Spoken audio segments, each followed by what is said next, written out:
All right, this lesson is going to be about ripping a board, and this is a nice piece of hickory.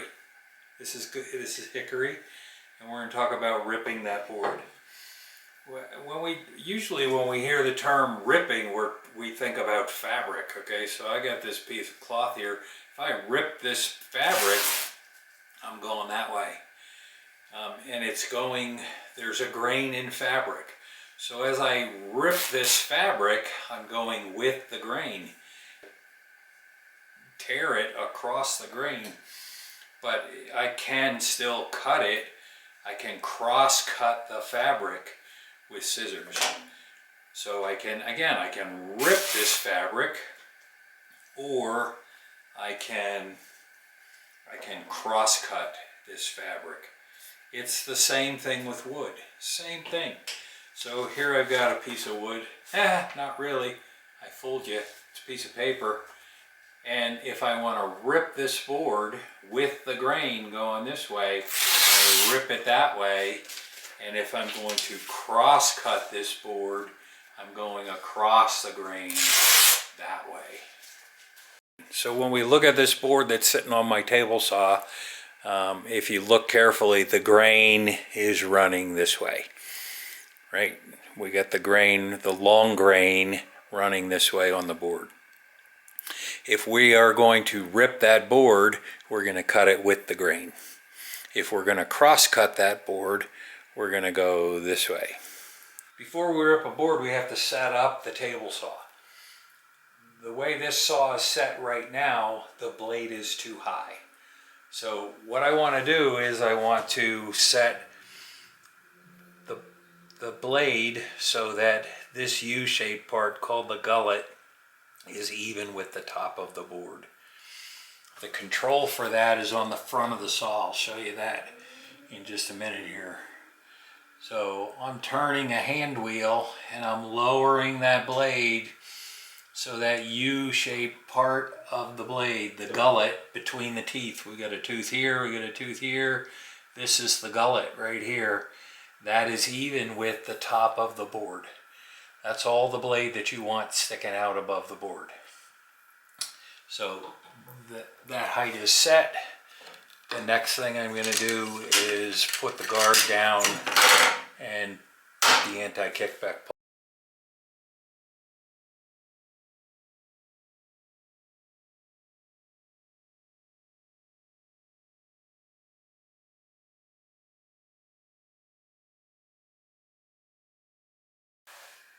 Next thing we're going to do is we're going to set the rip fence. This is the rip fence right here. Okay, I've got my board sitting right here. I just measured that. That board is about 3.5 inches wide. So we're going to rip it to maybe half that, 1.75 inches, something like that. To do that, what I'm going to do is I'm going to unlock the fence. It's actually unlocked already. With that red handle down, that's locked. So I'm going to raise that up and I'm going to move this fence over until my indicator reads 1.75 inches, and I'll show you a picture of that.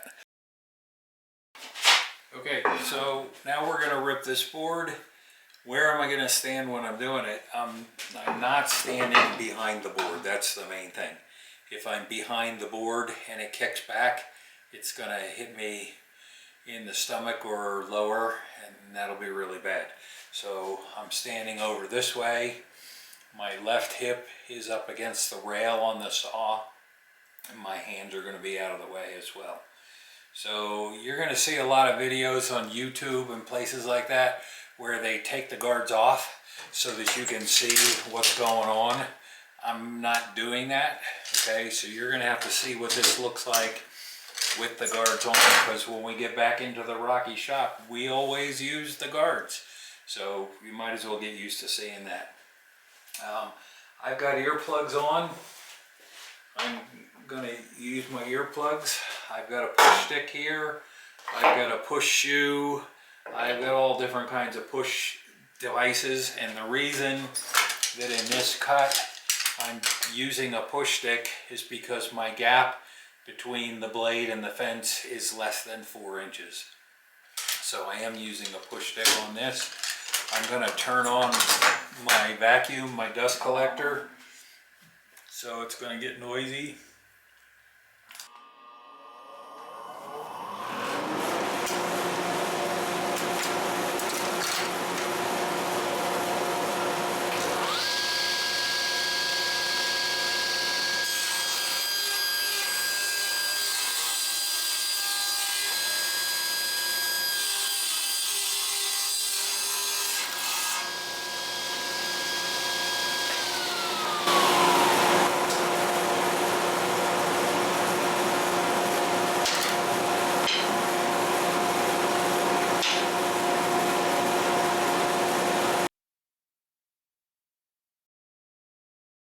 Now we're over at the power miter. This is the same power miter that we have in the Rocky shop. It's set up a little bit differently because I have it set up at home on a mobile stand. It's on wheels and so forth. But it's the same saw that we have at Rocky. And what we're going to do now is we're going to do a crosscut. All right, well, when we do a crosscut, the first thing we want to do is make sure you have a straight edge back here.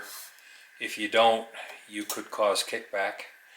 We want to put that board, the lumber that we're cutting, right tight up against the fence. This is the fence right here. We pay attention to our 4-inch rules, so I'm keeping my left hand at least 4 inches away from the blade. My right hand is up here, all right, and we've got a safety switch right here. Let's see if I can zoom in on that. A safety switch right here. If I don't push that, I get no power. So when I push that in and pull the trigger that's inside the handle, I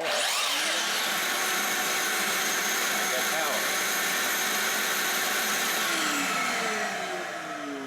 power. This saw is set up, you heard it, this saw is set up so that as soon as I turn on the power, my vacuum also turns on. Okay, so left hand here, right hand up on the power. Start it. I'm going to start the blade.